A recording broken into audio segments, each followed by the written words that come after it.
साल 680 ईस्वी मुआविया ने अपनी मौत से पहले धोखे से अपने बेटे यजीद को खलीफा बना दिया। इमाम हुसैन अलैहिस्सलाम को जब इसका पता चला तो आपने यजीद की बैत करने से इनकार कर दिया। यजीद चाहता था कि इमाम हुसैन अलैहिस्सलाम इसकी बैत करे, क्योंकि अगर इमाम हुसैन इसकी बैत करते तो लोग इसकी हुक्मरानी को तस्लीम कर लेंगे। लेकिन इमाम हुसैन ने ऐसा नहीं किया, तो यहाँ से यजीद ने अपने बाप की तरह घटिया हरकतें शुरू कर दी। कूफा के लोगों को जब यजीद के धोखे से हुकूमत हासिल करने का पता चला तो उन्होंने इमाम हुसैन अलैहिस्सलाम को खत लिखे कि आप कूफा आएं ताकि हम आपकी लीडरशिप में इस जालिम यजीद के खिलाफ खड़े हो सकें और इंसाफ और इस्लामी उसूलों पर हुकूमत कायम कर सकें। इमाम हुसैन अलैहिस्सलाम तकरीबन 70 के करीब लोगों के साथ मक्का से कूफा के लिए रवाना हो गए, लेकिन यजीद को पता चल चुका था कि इमाम हुसैन कूफा जाकर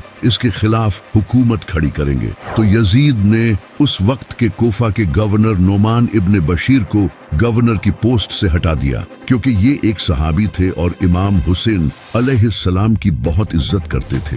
इनकी जगह इस जालिम ने उबैदुल्लाह इब्न जियाद को गवर्नर बना दिया। दूसरी तरफ जब इमाम हुसैन अलैहिस्सलाम कूफे की तरफ सफर कर रहे थे तो उबैदुल्लाह इब्न जियाद ने एक बड़ा लश्कर इमाम हुसैन की तरफ रवाना किया और आखिर 2 मुहर्रम को इस लश्कर का सामना इमाम हुसैन से रास्ते में ही एक जगह पर हुआ जिसका नाम है करबला। यजीद की इस फौज का लीडर अमर बिन साद था। इसने इमाम हुसैन को यजीद की बैत करने पर मजबूर किया, लेकिन इमाम हुसैन अलैहिस्सलाम ने कहा कि मैं किसी जालिम की बैत नहीं कर सकता। इसने इमाम हुसैन को धमकियां दी, लेकिन आप हक पर डटे रहे। कुछ दिनों बाद जब अमर बिन साद को पता चल गया कि इमाम हुसैन सरेंडर नहीं करेंगे तो इसने इमाम हुसैन अलैहिस्सलाम के काफले का पानी बंद कर दिया और दरिया पर फौज खड़ी कर दी। इस दरिया का नाम दरियाए फुरात था, जिसे आज हम यूफ्रेट्स रिवर कहते हैं। ये वही दरिया है जिसके बारे में नबी अलैहिस्सलाम ने फरमाया था कि क़यामत से पहले इस दरिया से सोना निकलेगा और लोग इस पर लड़ते हुए मर जाएंगे। जब 7 मुहर्रम को इमाम हुसैन अलैहिस्सलाम के काफले का पानी रोक दिया गया तो यहाँ से जुल्म की इंतहा शुरू हुई। उस वक्त करबला में तकरीबन 40 to 50 डिग्री टेम्परेचर था। इतनी गर्मी में अगर इंसान पेट भरकर भी पानी पी ले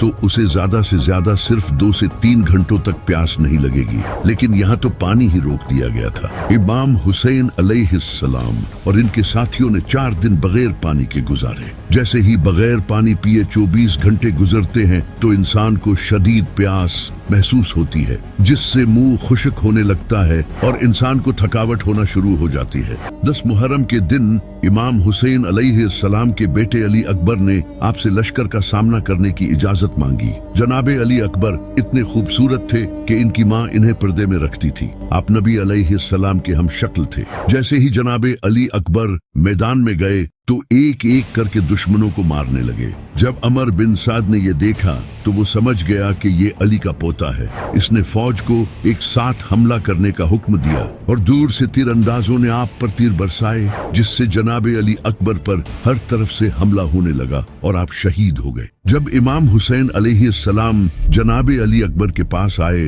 तो आपने अली अकबर को देखकर कहा कि काश आज हजरत इब्राहिम अलैहिस्सलाम मेरे सामने होते, मैं उन्हें बताता कि आपने तो अपना एक बेटा कुर्बान किया था जबकि आपकी आंखों पर पट्टी बंधी थी, लेकिन देखें मैं किस तरह अपने बेटे कुर्बान कर रहा हूँ। जनाबे अली अकबर की शहादत के बाद इमाम हुसैन अपने दूसरे बेटे अली असगर को हाथ में उठाकर यजीदी लश्कर के पास गए और कहने लगे कि मेरे लिए न सही लेकिन कम से कम इस बच्चे के लिए तो पानी दे दो। लेकिन एक घटिया जालिम ने गले में तीर मारकर जनाबे अली असगर को शहीद कर दिया। इस तरह इमाम हुसैन के दोनों बेटे अली अकबर और अली असगर शहीद हो गए, जिनके नाम आपने अपने बाबा अली के नाम पर रखे थे। अब इमाम हुसैन अलैहिस्सलाम के काफले को पानी पिए 4 दिन हो चुके थे, तो इमाम अली अलैहिस्सलाम के बहादुर बेटे जनाबे अब्बास ने इमाम हुसैन से पानी लाने की इजाजत मांगी। ये इमाम अली अलैहिस्सलाम के ऐसे बेटे थे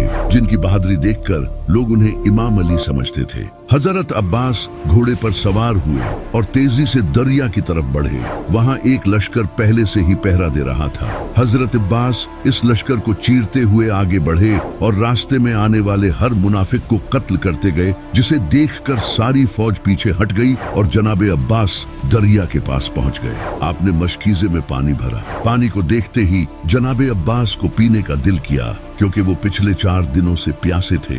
लेकिन आपने ये गुवारा नहीं किया कि मैं पानी पी लूं जबकि मेरा खानदान प्यासा बैठा है। आप मशकीजे में पानी भरकर वापस मुड़े और फिर से लश्कर को चीरते हुए वापस बढ़ने लगे। लेकिन एक जालिम ने आपके बाजू पर हमला किया, जिस हाथ में आपने मशकीजा पकड़ रखा था, और आपका बाजू कट गया। आपने मशकीजा दूसरे हाथ में पकड़ा और तेजी से खेमों की तरफ बढ़े, लेकिन आपका दूसरा बाजू भी कट गया। फिर आपने दांत से मशकीजा पकड़ा, लेकिन अफसोस आपके सर पर जालिमों ने तीर मारा, जिससे मशकीजे का सारा पानी बह गया। इमाम हुसैन जनाबे अब्बास के पास आए तो जनाबे अब्बास ने कहा, भाई मुझे माफ कर दें, मैं आपके लिए पानी न ला सका। और ये कहते ही आप शहीद हो गए। इमाम हुसैन अलैहिस्सलाम इतनी सख्त हालत में एक के बाद एक करके अपने प्यारों के जिस्म दफना रहे थे, और अब वो वक्त आ गया था जब ये शेर अकेला यजीदी लश्कर के सामने आया। इमाम हुसैन अलैहिस्सलाम के जिस्म पर जख्म थे और प्यास की शिद्दत में पूरी तरह टूट चुके थे।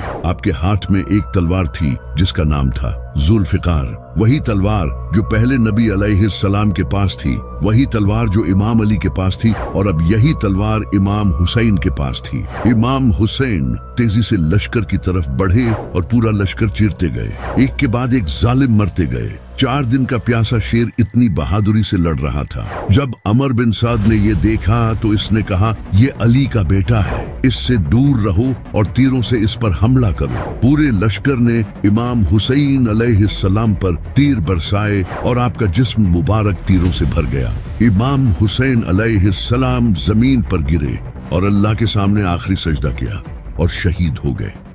कि इमाम हुसैन की शहादत के दिन आसमान लाल हो गया था और कई दिनों तक लाल रहा। इमाम हसन अलैहिस्सलाम ने फरमाया था कि जब आसमान लाल होता है तो वो रोता है। लेकिन इमाम हुसैन की शहादत का असर सिर्फ आसमान पर ही नहीं हुआ, इसके अलावा भी जानवरों और जिनों तक पर इसका असर हुआ है। एक हदीस है जिसमें नबी अलैहिस्सलाम की बीवी उम्मुल मोमिनीन उम्मे सलमा बयान करती हैं कि मैंने अपने कानों से जिनों को इमाम हुसैन की शहादत पर मातम करते सुना है। जिनों तक को इमाम हुसैन अलैहिस्सलाम की शहादत का सदमा लगा था।